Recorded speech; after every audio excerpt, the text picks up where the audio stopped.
Қайырлы күн достар. Бүгін бірге синабон дайындаймыз. Ең алдымен керекті заттарды дайындап аламыз. Барлығын мөлшерін астында қалдыратын боламын. Ыдысқа ең алдымен жылы сүт құямыз. Қант саламыз. Венчиктің көмегімен жақсылап араластырып аламыз. Қантымыз еруі қажет. Енді оған бөлме температурасындағы сары май,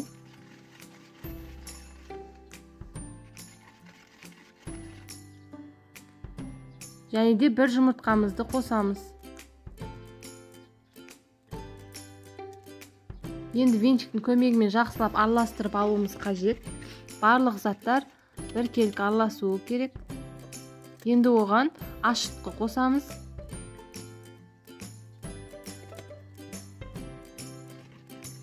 Жақсылап араластырып, ұнымызды аз-аздан қосамыз.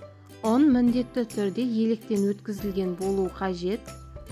Және де барлық ұнды бірдей қоссақ, қамырымыз қатты болып қалады.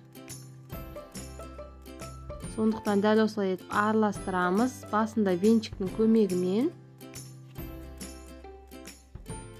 жақсылап араластырып, одан кейін қолымызбен қамыр жасаймыз.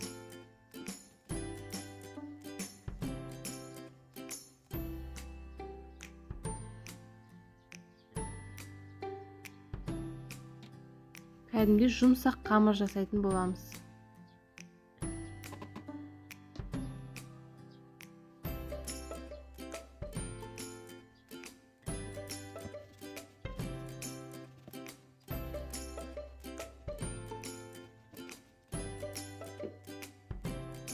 Қамырымыз жұмсақ.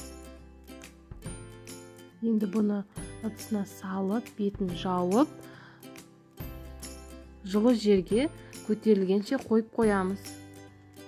Дәл осы кезде ішіне салмасын дайындаймыз. Негізі бұған корица қосады, қантпен араластырып. Енді бұны мен какаомен араластырып істеп көрмекшімін. Осылай какаомен қантты араластырамыз. Негізі өздеріңіздің қалауларыңызша корица қоссаңыздар да болады. Ұнымыз көтерілді. Енді оны ыдыстан алып,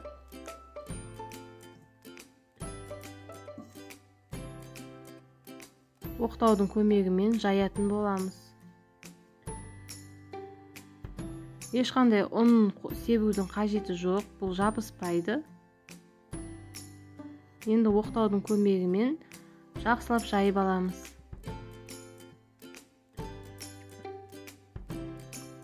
Төрт бұрыштап жаюымыз керек.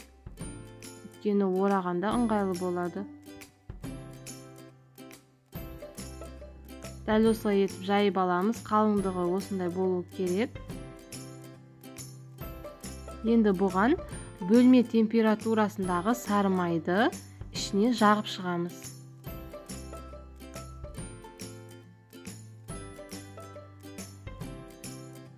Сары май міндетті түрде бөлме температурасында болуы қажет. Дәл видеодағыдай біркелкі етіп жайып шығамыз.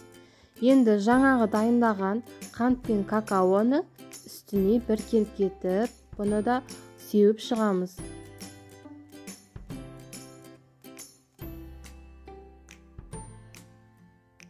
Корица мен қантты қолдансаңыздар да дәл осылай етіп сеуіп шығасыздар. Және енді оны шетінен бастап орап шығамыз. Рулет секілді орап шығамыз.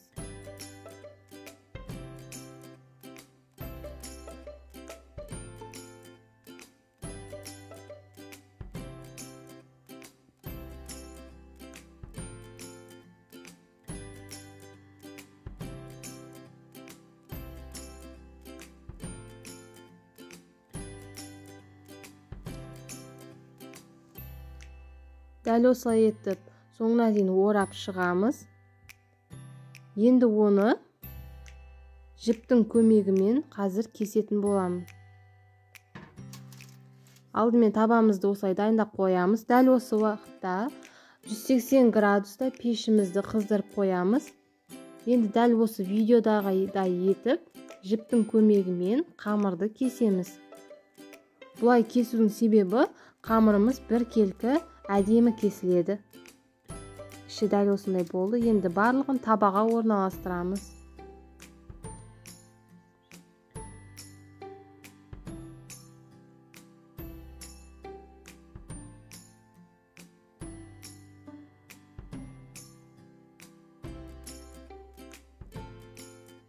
Міне іші дәл осындай біркелкі шығады.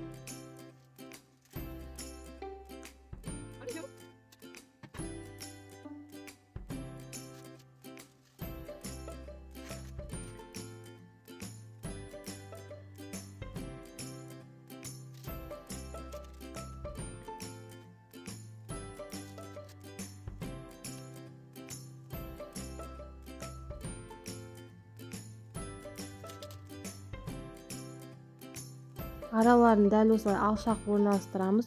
Өйткені піскенде бұл үлкен болып ісіп шығады. Қамырды пешке саламыз. Және де дәл осы кезде бетіне жағатын массасын дайындаймыз. Бұл жерде творожный сыр, бөлме температурасындағы сары май және де қант. Барлығын жақсылап араластырып аламыз. Міне біздің синабон дайын. Дәл осылай үлкен болып ісіп кетеді. Және де өте жұмсақ шыққан. Енді бұны суытамыз. Және де жаңағы дайындап қойған массамызды жылы күйінде жағамыз. Ыстық күйінде жақсақ, ол сіңіп кетеді.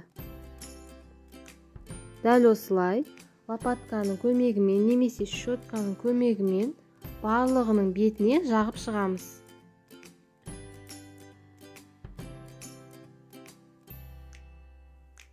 Бұл массаның өзі синабонға өте керемет дәм кіргізеді. Барлығына ұнайтыны сөзсіз.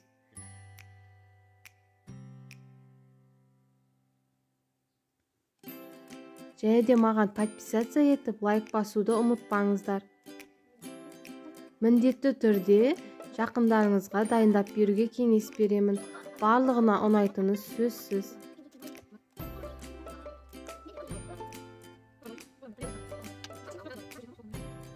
Барлығын бетіне дәл өстіп жағып шығамыз.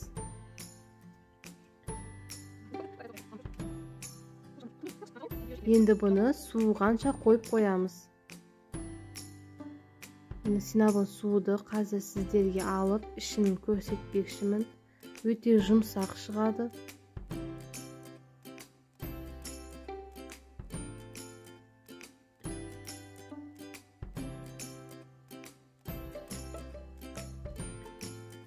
Қазір ішін кесіп көрсетемін.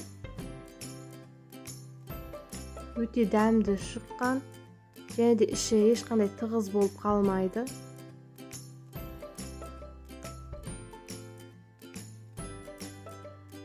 Барлығыңызға ас болсын.